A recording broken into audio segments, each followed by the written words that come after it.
permit me to make a statement in my capacity as the representative of Indonesia. First, I would like also to start in expressing our condolences to the government and people of Niger and France on the demise of the humanitarian aid workers in Niamey, and our condemnation on this cowardly attack.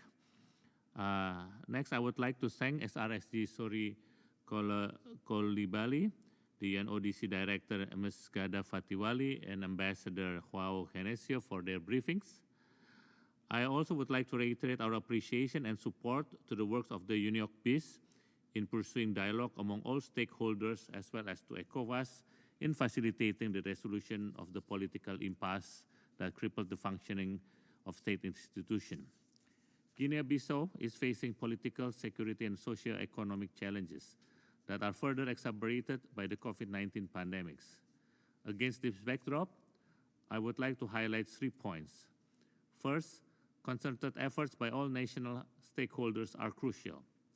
As the new government has been formed and its program approved, we feel it is important for all parties to continue dialogue to resolve outstanding issues and to pursue national reconciliation.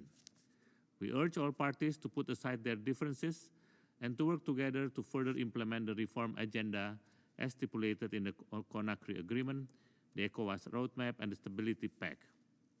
Of particular importance is expediting the completion of urgent reforms, including the reform of the Constitution, electoral law, and the law on political parties as stated in Resolution 2512. The second point is overcoming immediate challenges. We are heartened to hear that security situation in Guinea-Bissau remains stable. Yet we are also concerned that the recent challenges, including posed by the COVID-19 pandemic, seems to create an enabling environment for drug trafficking and organized crime. In this regard, we commend the work of the UNODC and UNIOC BIS in assisting national authorities in the law enforcement and judicial processes.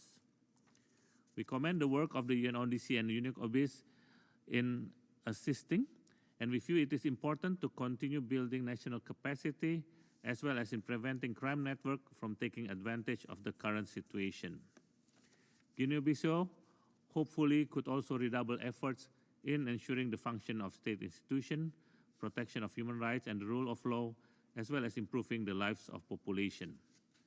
It is therefore crucial for the regional and international partners to remain mobilized in supporting the country, particularly in the light of the planned drawdown of the UNIOC BIS at the end of this year.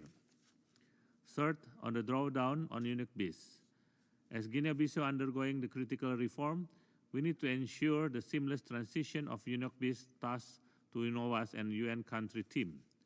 We welcome the peace-building priorities outlined by the mission and feel that continuous engagement and support from the international community is crucial for the subsequent peace-building and reform efforts.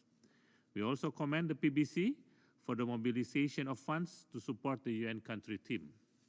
Lastly, we would also like to commend the ongoing efforts and sustained support by regional and international actors, including ECOWAS, the Group of Five, and the PBC, to restore peace, stability, and ensure sustainable development in the country. We wish all the best for Guinea-Bissau. Now, I would like to resume my function as President